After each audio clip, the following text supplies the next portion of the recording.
Nos preguntamos cómo la lectura, el arte y la música ayudan a mantener, a reforzar nuestra memoria, y para entender cómo actúan tenemos que recordar que la memoria no es más que el reforzamiento del establecimiento de nuevas conexiones y circuitos en nuestro cerebro. La lectura, el arte, la música son capaces de estimular, de activar amplios circuitos cerebrales y de esta forma facilitan el mantenimiento y la mejora de todo lo que hemos aprendido. La memoria es la otra cara de la moneda del aprendizaje, de tal manera que aquello que aprendemos somos capaces de mantenerlo posteriormente, mantenerlo en el tiempo, y ello es lo que hace que influya en nuestro comportamiento. Sin la memoria, lo que aprendemos no influye posteriormente en nuestro comportamiento, no se mantiene, y por lo tanto aprendizaje y memoria son dos caras de una misma moneda. Por supuesto, el aprendizaje escolar está basado en los mecanismos de memoria que funcionan habitualmente con los que funciona habitualmente nuestro cerebro, de tal manera que en el aprendizaje escolar tenemos que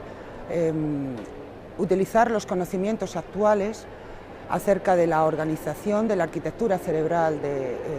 nuestra memoria, y ser capaces de integrar y de emplear todos los recursos que permitan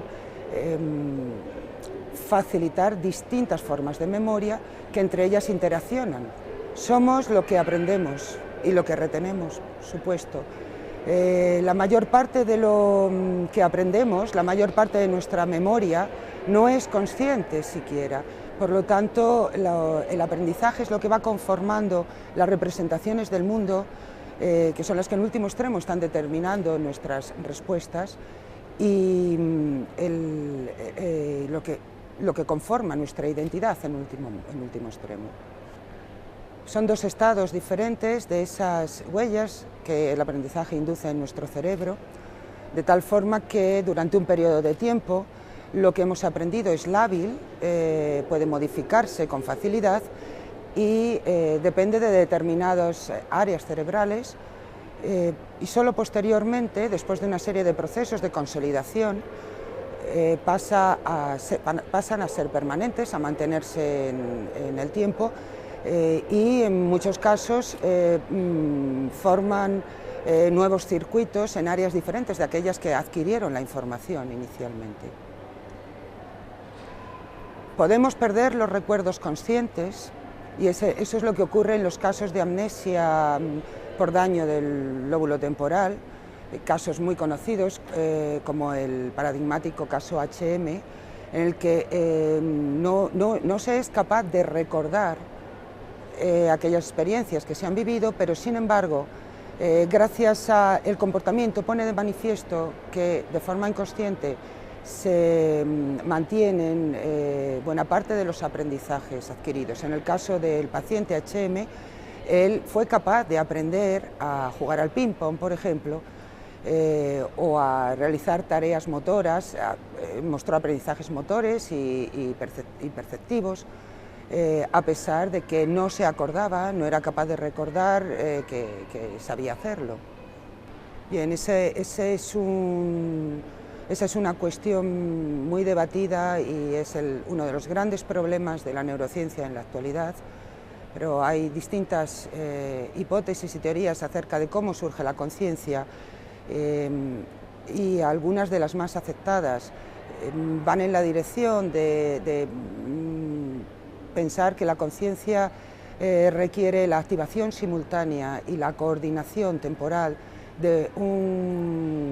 neuronas en diversos circuitos simultáneamente, pero en definitiva falta mucho por conocer acerca de los mecanismos que dan lugar a esa capacidad que en el ser humano ha adquirido, ha permitido los máximos logros. ¿Qué elementos influyen en el proceso de memorización? Es una pregunta que únicamente se puede contestar aludiendo a que existen diversos tipos de aprendizaje que se diferencian en las condiciones para adquirirse. Además, se diferencian también en los contenidos de la representación que se adquiere y, por supuesto, en las áreas y los circuitos cerebrales de los que dependen. Entonces, dependiendo de qué tipo de aprendizaje estemos hablando, son diferentes los elementos que están actuando. Bueno, los resultados en neurociencias muestran que la estimulación en general, como comenzábamos diciendo, estimulaciones ricas, ambientales ricas, como podrían ser de las que hemos estado hablando, literatura, arte, música, etcétera, tienen grandes efectos incluso preventivos de déficits de memoria, por ejemplo los déficits normales que suelen asociarse a las edades avanzadas,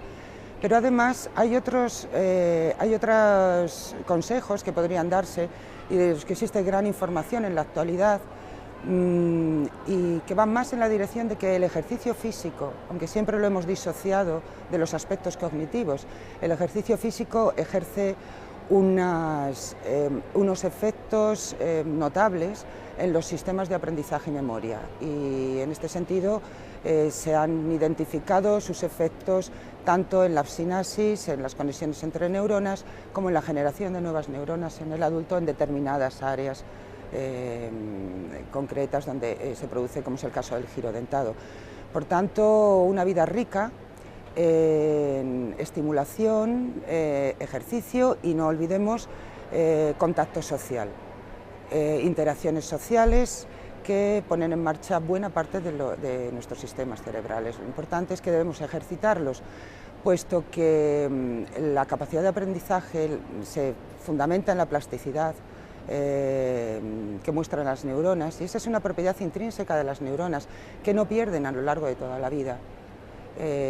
Los conocimientos que vamos adquiriendo van enriqueciendo nuestras representaciones del mundo, y nuestra memoria nos va a permitir una interacción mucho más rica con el ambiente. El cerebro es el órgano más complejo del organismo. Está formado por 100.000 millones de neuronas, cuya principal función es recibir, procesar, transformar la información y, en último extremo, controlar todas las funciones del organismo, entre ellas el comportamiento, pero también el resto de las funciones vitales. Si hay algo que destacar a la hora de definir el cerebro es su capacidad plástica, la capacidad intrínseca que muestran los 100.000 millones de neuronas que forman el cerebro y que les permite modificar su respuesta ante el mismo estímulo en función de la experiencia. Esa plasticidad neuronal es la responsable, entre otros fenómenos, del aprendizaje y de la memoria.